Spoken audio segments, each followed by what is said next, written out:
Hi good morning everyone, this is Shriram Sharma, your biology teacher. बच्चों, आज हम लोग एक चैप्टर स्टार्ट करने वाले हैं जो 9th क्लास का बिल्कुल बेसिक चैप्टर है।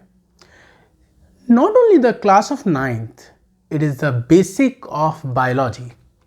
बायोलॉजी का सबसे बेसिक टॉपिक जो होता है वो होता है सेल। ये क्या बात हुई? बेसिक से क्या मतलब है? बेसिक से मतलब मेरे बच्चों ये है कि अगर हम किसी भी लिविंग ऑर्गेनिज्म की बात करें, जैसे आप सभी लोग जानते हैं कि बायोलॉजी में हम लिविंग ऑर्गेनिज्म की स्टडी करते हैं, तो जितनी भी लिविंग ऑर्गेनिज्म है, ऐसा कोई भी लिविंग ऑर्गेनिज्म नहीं होता जो सेल्स का ना बना हो। तो कहते हैं सेल हमारा स्ट्रक्चरल एंड फंक्शनल यूनिट है। Cell is a structural and functional unit of an living organism. मतलब क्या हुआ?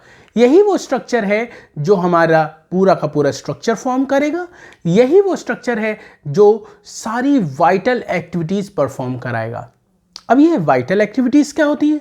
मतलब जितनी भी एक्टिविटीज हमारी बॉडी में होती हैं वो सब सेल की वजह से होती हैं। जैसे समझिए, सांस लेना,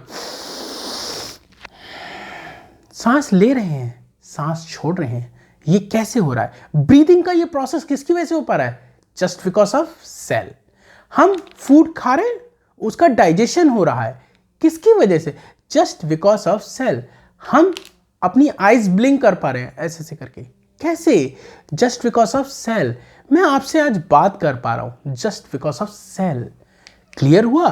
तो cell is a structural and functional unit of an organism. मैं आपको ये सेल एनिमल्स में भी दिखाऊंगा और प्लांट्स में भी दिखाऊंगा, ठीक है? तो चलिए स्टार्ट करते हैं। Plant cell. This one is the structure of plant cell and before starting this I have to tell you one thing. चाहे एनिमल हो चाहे प्लांट हो, दोनों में सेल्स होती हैं, बट उनके स्ट्रक्चर में थोड़ा सा डिफरेंस होता है। In this video we will discuss about the topic plant cell and its structure, its functioning and also compare with animal cell. Clear? Start करें। चलिए देखिए, जब आप एक प्लांट सेल को देखते हैं तो आपको क्या क्या दिखाई देगा, हम उसकी बात करेंगे। सबसे पहले प्लांट सेल में आपको दिखाई देगी ये ब्लू कलर की आउटर मोस्ट लेयर। ये लेयर सिर्फ प्लांट्स में होती है, एनिमल्स में नहीं होती। इस लेयर का नाम होता है सेल वॉल। इस लेयर का नाम क्या है मेरे बच्चों? Cell wall. इसके नीचे ब्लैक कलर की एक लेयर दिखाई दे रही है, उस लेयर का नाम है सेल मेम्ब्रेन। सेल मेम्ब्रेन लिखा मिल सकता है या फिर आपको लिखा मिल सकता है प्लाज्मा मेम्ब्रेन। इसको सेल मेम्ब्रेन या प्लाज्मा मेम्ब्रेन कहते हैं। प्लाज्मा मेम्ब्रेन को प्लाज्मा लेमा भी कहा जा सकता है, ठीक? तो सबसे पहली चीज आपने देखी, जो प्लांट सेल होती है उसमें आउटर मोस्ट लेयर है सेल वॉल। ये डेड सेल्स की बनी होती है, ठीक है ना? हम सेल का डेड पार्ट कहते हैं। डेड सेल का मतलब यहां पे ये नहीं कहेंगे एग्जैक्टली डेड सेल से बनी, ये बनी होती है सेल्यूलोज की। किसकी बनी होती है? सेल्यूलोज एक टाइप का कार्बोहाइड्रेट होता है, उसकी बनी होती है सेल वॉल। और भी इसकी डेप्थ में बातें वो हम इस टॉपिक पे बताएंगे, ठीक? चलिए, प्लांट में सबसे पहला स्ट्रक्चर सेल वॉल, उसके नीचे जो प्रेजेंट है उसे बोलते हैं सेल मेम्ब्रेन। इसका दूसरा नाम होता है प्लाज्मा मेम्ब्रेन। एक और भी नाम है plasma lemma, but that is not essential right now. आगे जरूरत पड़ेगी, अभी नहीं। नेक्स्ट, फिर आप देख रहे होंगे इसके अंदर एक लिक्विड भरा हुआ है, उस लिक्विड का नाम होता है साइटोप्लाज्म। क्या नाम होता है बेटा? साइटोप्लाज्म। तो देखिए, पहले सेल वॉल, फिर उसके अंदर सेल मेम्ब्रेन, फिर एक लिक्विड भरा है, उसका नाम है साइटोप्लाज्म, ठीक? इन तीनों में से केवल सेल वॉल है जो एनिमल सेल में नहीं होती, वरना ये दोनों चीजें हर एक सेल में प्रेजेंट होती हैं। फिर आगे बढ़ते हैं। फिर आप देखोगे सेल में ये सबसे बड़ा पार्ट ये दिख रहा है, सेंट्रल पार्ट ये जो दिख रहा है, इसको हम बोलते हैं न्यूक्लियस। क्या बोलते हैं बेटा? ये स्ट्रक्चर किस चीज का है? तो आप बताओगे सर ये न्यूक्लियस होता है। न्यूक्लियस को आप कह सकते हैं ब्रेन ऑफ सेल। ये सेल का कंट्रोलिंग सेंटर होता है बेटा। जैसे हमारा ब्रेन हमारी बॉडी को रेगुलेट करता है, ऐसे ही न्यूक्लियस सेल को रेगुलेट करता है। क्लियर हो गई बात? तो सेल के अंदर cell wall, cell membrane, cytoplasm और न्यूक्लियस देखा। साइटोप्लाज्म में मैं आपको अब जितने भी स्ट्रक्चर दिखाऊंगा ये सब सेल ऑर्गेनेलीज हैं। अब ये सेल ऑर्गेनेलीज क्या होते हैं? जैसे हमारे बॉडी में बहुत सारे ऑर्गन्स होते हैं, बहुत सारे ऑर्गन्स हैं, जैसे आईज है, नोज है, ईयर है, माउथ है, टंग है, लिवर है, लंग्स है, किडनी है, हमारी बॉडी के ऑर्गन है। ऐसे ही सेल के भी खुद के ऑर्गन्स होते हैं, और प्लूरल हो गया ऑर्गेनेलीज। ठीक, तो सेल के अंदर मैं बहुत सारे सेल ऑर्गेनेलीज दिखाने जा रहा हूं। सबसे पहले बाहर सेल वॉल देखी, उसके बाद सेल मेम्ब्रेन देखी, देन साइटोप्लाज्म देखा, इसके अंदर देखा न्यूक्लियस और बहुत सारे सेल ऑर्गेनेलीज। कौन कौन से वो देखिए। ये रेड कलर का जो आपको दिख रहा है इसका नाम होता है वैक्यूल्स। क्या नाम है बेटा? वैक्यूल्स नाम है इनका। ये सिर्फ प्लांट सेल में होती है, एनिमल सेल में नहीं होती। अगर एनिमल सेल में होंगी वैक्यूल्स तो वो काफी छोटे साइज की होंगी, रिड्यूस फॉर्म में होंगी, स्मॉल साइज की होंगी। ठीक है, क्या रोल है सब हम डिटेल में पढ़ेंगे।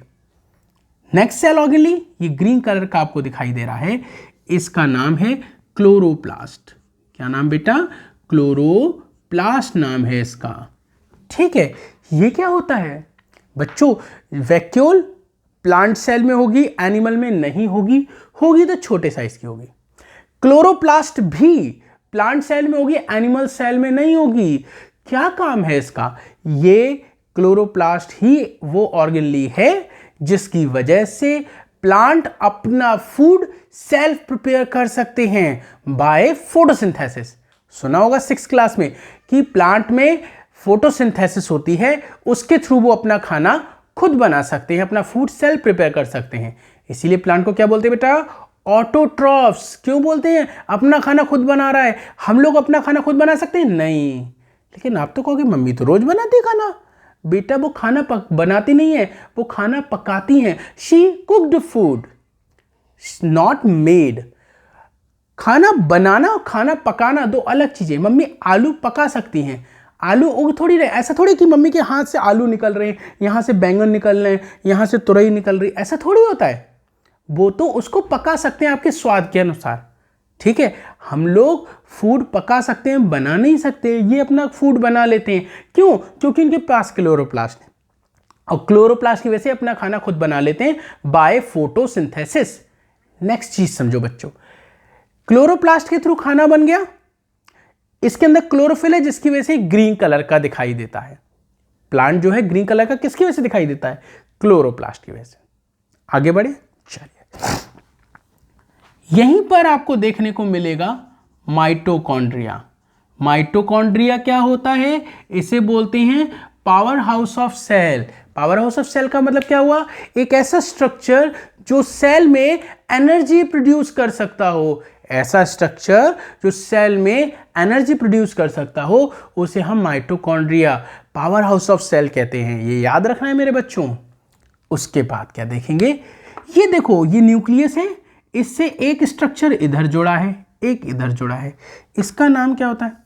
इसका नाम होता है रफ एंडोप्लाज्मिक रेटिकुलम।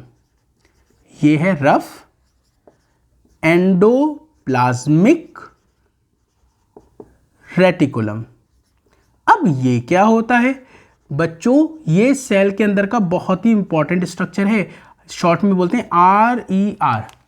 देखिए, RER बोले तो rough endoplasmic reticulum. Endoplasmic reticulum दो टाइप के होते हैं, एक रफ और एक स्मूथ। ठीक है ना? मैं उन दोनों का काम आपको बताऊंगा। फिलहाल अभी आप एक बात रखें याद कि ये सेल के स्ट्रक्चर को मेंटेन रखने में हेल्प करता है। कौन? Rough endoplasmic reticulum. ठीक है, आगे बढ़ते हैं। चलिए देखिए, ये हो गया रफ। इसी तरह से स्मूथ वाला भी यहां पर मिलेगा, लेकिन रफ और स्मूथ में अंतर क्या होता है कि जो स्मूथ वाला होता है वो साइटोप्लाज्म में फ्लोट कर रहा होता है मेरे बच्चों। वो साइटोप्लाज्म में फ्लोट कर रहा होता है, इसको बोलते हैं स्मूथ एंडोप्लाज्मिक रेटिकुलम। ठीक है, स्मूथ एंडोप्लाज्मिक रेटिकुलम। ठीक है, ये है रफ SER और ये है स्मूथ वाला, इसको बोलते हैं SER, स्मूथ एंडोप्लाज्मिक रेटिकुलम। ठीक है, तो ये फ्लोट करेगा, ये न्यूक्लियस से अटैच रहता है। सब डिटेल में हम पढ़ेंगे एक एक चीज। उसके बाद देखिए यहां पर एक और स्ट्रक्चर आपको देखने को मिलेगा, इसका नाम होता है गोल्जी बॉडी। क्या नाम है बेटा? Golgi body. ठीक है, गोल्जी बॉडी को गोल्जी कॉम्प्लेक्स, गोल्जी एपरेटस भी कहते हैं। ठीक है, इसके अलावा आपको कई सारी इस तरह की ट्यूब्यूल्स दिखाई देंगी पूरी सेल में, जगह जगह पर इस तरह की ट्यूब्यूल्स दिखाई देंगी। इनका नाम होता है माइक्रोट्यूब्यूल्स। माइक्रोट्यूब्यूल्स फिर से देख लो, ये क्या है? Plant cell. इसमें सेल वॉल है, इसमें सेल मेम्ब्रेन है, साइटोप्लाज्म, इसके अंदर न्यूक्लियस प्रेजेंट होता है और बहुत सारे सेल ऑर्गेनेल्स होते हैं, जैसे वैक्यूल, क्लोरोप्लास्ट। उसके अलावा आप देखोगे क्लोरोप्लास्ट के बाद माइटोकॉन्ड्रिया, फिर आप देखो गोल्जी बॉडी, फिर देखोगे एंडोप्लाज्मिक रेटिकुलम, एक रफ और एक स्मूथ। ठीक, फिर माइक्रोट्यूब्यूल्स और वैक्यूल्स देखी हमने। अब इंपॉर्टेंट चीज आ गई, यहां पर ये ब्लू कलर की कुछ डॉट्स दिखाई दे रही हैं, इनको बोलते हैं राइबोसोम। क्या बोलते हैं? राइबोसोम्स। राइबोसोम आपको 5 जगह पर देखने को मिलेंगे। कहां? एक तो न्यूक्लियस की मेम्ब्रेन पर, पांचों याद कर लो, क्वेश्चन आता है। न्यूक्लियस की मेम्ब्रेन पर, रफ एंडोप्लाज्मिक रेटिकुलम की सरफेस पर, 2 हो गए। तीसरा क्लोरोप्लास्ट में, चौथा माइटोकॉन्ड्रिया में, और 5th वन साइटोप्लाज्म में। फिर से सुनो, न्यूक्लियस की मेम्ब्रेन पर, रफ एंडोप्लाज्मिक रेटिकुलम पर, क्लोरोप्लास्ट में, माइटोकॉन्ड्रिया में और साइटोप्लाज्म में राइबोसोम प्रेजेंट होते हैं। क्या होते हैं आगे हम यही पढ़ेंगे एक एक करके, परेशान होने की जरूरत नहीं। आगे हम यही बताएंगे सेल की डिस्कवरी कैसे हुई और किसने करी। ठीक है, बता देता हूं। सेल की डिस्कवरी करी थी रॉबर्ट हुक ने। किसने करी थी? Robert Hooke. मैं यहां लिख देता हूं रॉबर्ट हुक का नाम, ये लिखा हमने रॉबर्ट हुक। इन्होंने डिस्कवर किया था, लेकिन कैसे किया था वो हम अगली वीडियो में देखेंगे। ठीक, तो ये हो गया प्लांट सेल का डायग्राम। क्वेश्चन क्या था? Who discovered the plant cell? दूसरा एक बहुत इंपॉर्टेंट क्वेश्चन याद आ गया, अब बता देता हूं।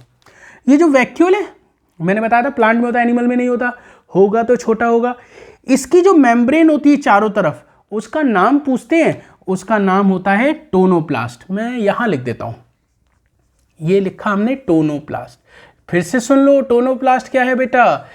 टोनोप्लास्ट मेम्ब्रेन है वैक्यूल की। ठीक, नेक्स्ट क्वेश्चन, एनिमल और प्लांट सेल में डिफरेंस बताइए। तो 3 डिफरेंस यहां दिख रहे हैं। पहला, सेल वॉल प्लांट सेल में है, एनिमल सेल में नहीं। फिर वैक्यूल प्लांट सेल में है, एनिमल में नहीं, अगर होगी तो कैसी होगी? रिड्यूस फॉर्म में, छोटी छोटी। क्लोरोप्लास्ट प्लांट सेल में है, एनिमल सेल में नहीं है। तो आई होप ये आपको टॉपिक समझ में आया होगा। इसके आगे हम नेक्स्ट वीडियो में देखेंगे। इससे रिलेटेड अगर कोई भी क्वेरी हो तो आप फोन पर या व्हाट्सएप पे मुझसे डिस्कस कर सकते हैं। आप पहले व्हाट्सएप पे मुझे मैसेज कर दीजिए, सर ये चीजें नहीं आई हैं। अगर मैं उससे एक्सप्लेन कर सकता हूँ तो ठीक, वरना मैं आपको कॉल करके एक्सप्लेन करूंगा। थैंक यू सो मच बच्चों, बाय बाय, टेक केयर।